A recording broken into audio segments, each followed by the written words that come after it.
Hello everyone, welcome back to IMH Language U. This is Pooh. If you're aiming for achieving high scores in IELTS speaking, this video is for you. Today I'm going to share you some tips you can follow to improve or boost your band in speaking. Alright, let's get cracking.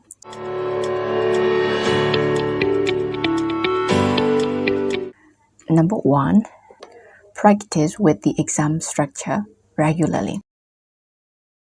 When you practice according to the exam format, you are used to the time frame and also the question format and everything.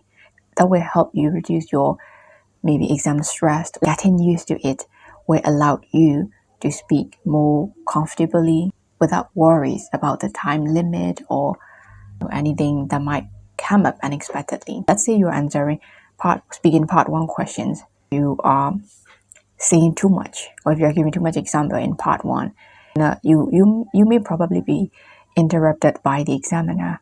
And okay, let's move on to another question. And if you're used to the exam structure, you won't be shocked to be interrupted by the examiner. This is number 1. And number 2 is get feedback and reflect on it. This is another essential tip. If you are practicing your speaking with a speaking partner or a mentor or a teacher, whoever it is, the person who gives you feedback should definitely be at a higher English level than you.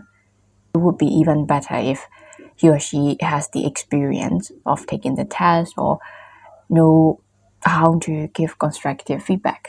And you need to also use this feedback, reflect and analyze the feedback and try to improve yourself. And it has to be done consistently. Alright, number 3, expand your vocabulary and knowledge every day. It's okay to use very simple vocabulary. However, the vocabulary you use, the lexical resources you use, should somehow be relevant to the topic. If we are talking about environment or maybe culture, traditions, we should have topic-related vocabulary about these areas. And regarding knowledge as well, without having general knowledge on these various topics, you might not have the idea to elaborate, to explain, to discuss more. In my experience, BBC World Service, BBC News, 6 Minutes English, documentary, these programs are really helpful. They comes in standard English accent, and the information is also valid. And most importantly, they cover almost every topic, and they are updated every week, every day. So we have so much to learn from it. I do recommend learning or using resources from BBC World Service to expand your vocabulary and knowledge. Number 4, focus on grammar range and accuracy. In our day-to-day communication, we might not need to focus too much on grammar, because if you understand what I'm saying, if I understand what you're saying, the communication is effective. However, in an exam-related setting like IELTS, your score will be determined by your grammar accuracy level. So if you used present simple, one you should be using past simple, your score is likely to be reduced. So we have to be careful of these kind of maybe small little things, especially if you're aiming for high bands, trying to use complex sentences, compound sentences, rather than just going for very simple sentences that are quite short. Yeah. Number 5, improve your pronunciation. You should focus on clear pronunciation. I wouldn't worry about the accent though. I mean, we're not native speakers. We might have accent, and it's totally fine. We do not really need to imitate or adapt maybe the American accent or British accent. Even for British accent, there are so many dialects based on the regions, and they come in different variety. So you can have an accent and you can just focus more on producing clear pronunciation. You might want to work on an intonation, falling, rising tone. Number 6, try to use English on a daily basis.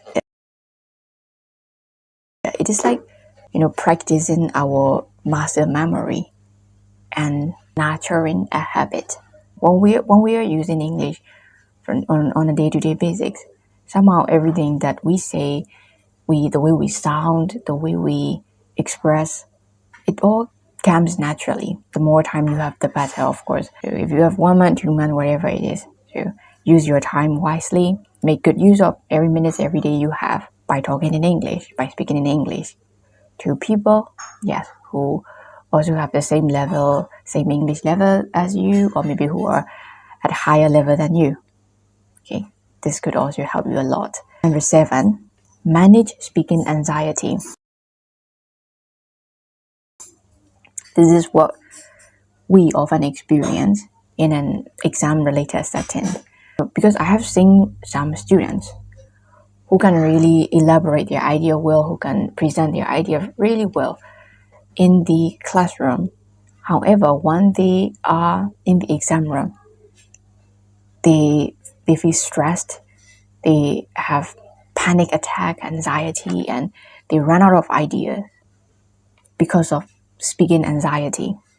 We have to be prepared for that. And what I'm trying to say here is, if you are aware that you could have anxiety when you have to talk to a stranger or when you're in an exam setting, find out what might possibly help you to cope with it.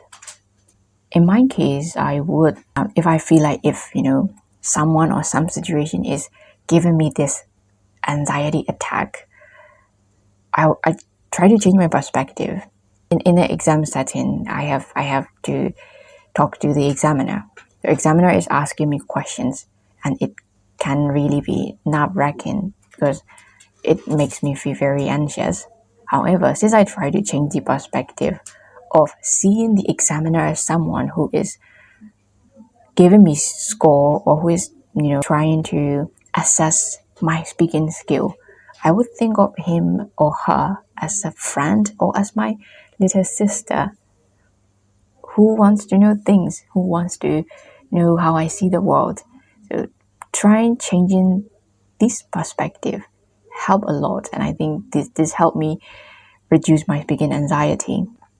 Over the year, I got used to using this perspective whenever I meet with strangers or when I have to do public speaking. I hope this helped. And my last tip for you is to be confident. I know it is easier said than done, but we can fake it till we make it, can't we? Try to practice or build the confident version of you. Think of yourself in an exam setting.